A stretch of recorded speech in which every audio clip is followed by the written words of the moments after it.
नमस्कार मित्रांनो, मी डॉक्टर ललित प्रकाश Bansal, senior cancer व रोबोटिक सर्जन पुणे येथून बोलत आहे. मागील 12 वर्षापासून मी ही कॅन्सर प्रॅक्टिस करत आहे. या दरम्यान मला बरेच पेशंटचे नातेवाईक यांच्या मनात कॅन्सर बद्दल बरीच शंका कुशंका असतात.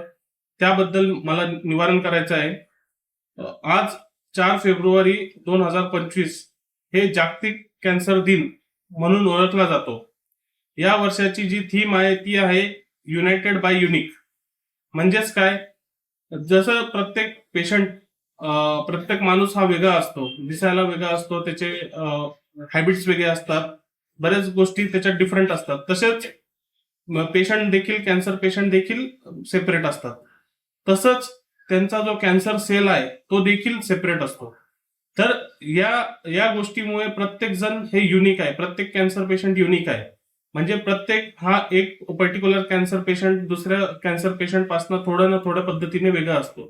म्हणून आजकाल जे नवीन टेक्नॉलॉजी आहे त्यात आपण हे पेशंटला एक जी ट्रीटमेंट आहे ती प्रत्येक पेशंटच्या अनुषंगाने, म्हणजे जसं तो युनिक आहे त्या प्रकारे टेलर मेड जी ट्रीटमेंट म्हणतो आपण, त्या प्रकारे केलं जातो. त्यात नवीन जे उपचार पद्धती आली आहे त्यात रोबोटिक सर्जरी झाले, किंवा त्यात कॅन्सरचे नवीन केमोथेरपी आले, त्यात टार्गेटेड थेरपी आली आहे जे की कॅन्सर सेल्सला टार्गेट करतात. इम्युनोथेरपी नावाचा प्रकार आलाय ज्यात शरीराची प्रतिकार शक्ती ही कॅन्सर विरोधी केली जाते आणि त्याने पेशंटला कसं जास्त बेनिफिट होईल ते बघितलं जातो. तर हे सगळे नवीन टेक्नॉलॉजी आल्यामुळे रिझल्ट बरेच चांगले झालेले आहे.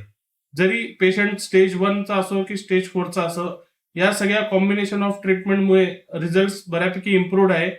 त्यामुळे मनात काहीच याबद्दल कुशंका किंवा शंका ठेवू नका.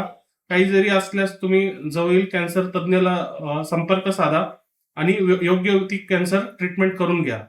यासोबत मी हे मेसेज देतो की तंबाखू सेवन, गुटखा सेवन, मग फास्ट फूडचं इंटेक, म्हणजे जे प्रोसेस फूड आहे ते, स्पायसी, खूप जास्त सॉल्टेड फूड वगैरे, याचा इंटेक तुम्ही अवॉइड करा आणि निरोगी आहार घ्या.